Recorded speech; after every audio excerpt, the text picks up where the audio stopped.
안녕하세요, 제이제입니다. 바람기는 타고나는 것. 이 말은 진실일까요? 거짓일까요? 지금부터 구체적으로 살펴보겠습니다.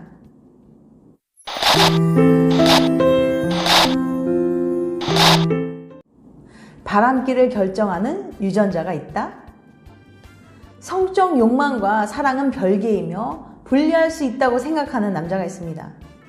반면에 장기적인 관계를 꿈꾸며 한 사람에게만 헌신하고 싶어하는 로맨틱한 남자도 있어요. 이 두 종류의 남자에겐 어떤 차이가 있을까요?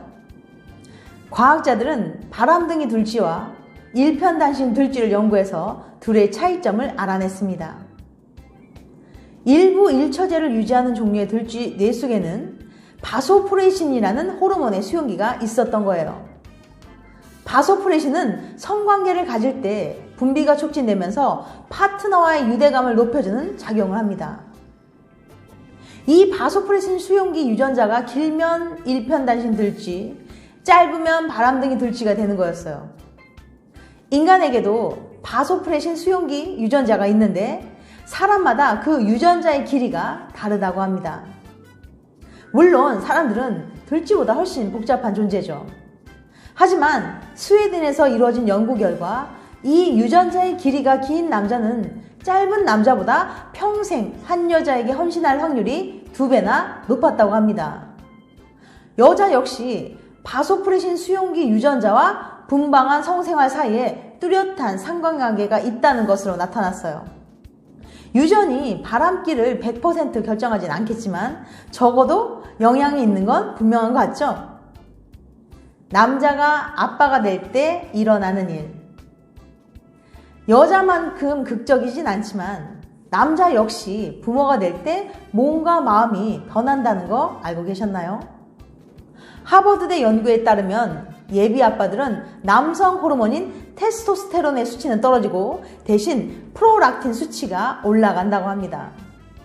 프로락틴은 여성의 유즙 분비에 관여하는 호르몬으로 남성의 성욕을 감소시키고 양육 활동을 촉진하는 효과가 있어요. 특히 출산 직전 3주 동안 남자의 호르몬 분비가 크게 변하는데 프로락틴은 20% 이상 증가하고 테스토스테론은 33%나 줄어든대요. 신기하게도 예비 엄마의 피부와 땀샘에서 분비되는 일종의 페로몬이 예비 아빠의 생물학적 변화를 불러오는 거예요. 이렇게 나타난 호르몬 변화는 아기의 생후 6주부터 이전 상태로 돌아가기 시작해서 아기가 걸을 수 있을 때쯤 되면 아빠가 되기 전 수준을 회복한다는군요. 여자의 대화 대 남자의 대화. 정신과 의사이자 신경생물학자인 루안 브리젠딘 박사에 따르면 여자 아기는 생후 6개월쯤 되면 사람의 얼굴을 열심히 바라보며 눈을 맞추려 한다고 해요. 하지만 남자 아기는 여자 아기보다 훨씬 자주 상대에게서 눈길을 돌려 다른 곳을 쳐다봐요. 가만히 있는 사람의 눈과 얼굴보다는 장난감 비행기 같은 움직이는 물체에 훨씬 더 흥미를 느끼기 때문이에요. 남자 아기의 시각화 회로는 날 때부터 움직임, 기하학적 모양, 물체의 모서리와 각 등에 관심이 많다는 것이 루안 브리젠딘 박사의 설명입니다. 흥미롭게도 이런 경향은 성장한 이후에도 이어집니다. 대학생들을 대상으로 조사해보니까 남자들은 주로 사물, 여자는 사람이나 관계에 대한 대화를 나눴어요. 이런 차이 역시 성호르몬에서 비롯되는 것으로 보입니다. 텍사스 대학의 제임스 페네베이커 교수는 테스토스테론 호르몬 치료를 받은 남성 환자들을 연구했어요. 1, 2년간 테스토스테론을 투여한 남성은 문자로 의사소통을 할 때 사람에 관한 단어는 점차 적게 쓰는 반면에 사물과 비개인적 주제에 관한 단어는 갈수록 많이 사용하고 있었죠. 대화를 나눌 때 주로 택하는 주제에도 호르몬 수치가 영향을 미친다는 거 정말 신기하지 않나요? 지금까지 바람기와 유전적 상관관계에 대해서 말씀드렸어요.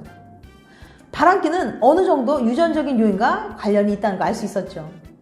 하지만 유전적인 요인이 반드시 바람기를 결정하는 건 아니라고 생각합니다. 심리 상태나 환경적인 요인, 도덕성 등 복합적인 것들이 작용하기 때문이죠. 제가 지난번에 올린 영상 바람기 많은 사람의 특징 6가지와 불륜 가능성이 높은 7가지 유형을 함께 봐주시면 도움이 되실 것 같아요. 다음에는 더 재밌고 유익한 영상으로 찾아뵐게요. 끝까지 시청해주셔서 감사합니다. 다음에 또 봬요. 안녕.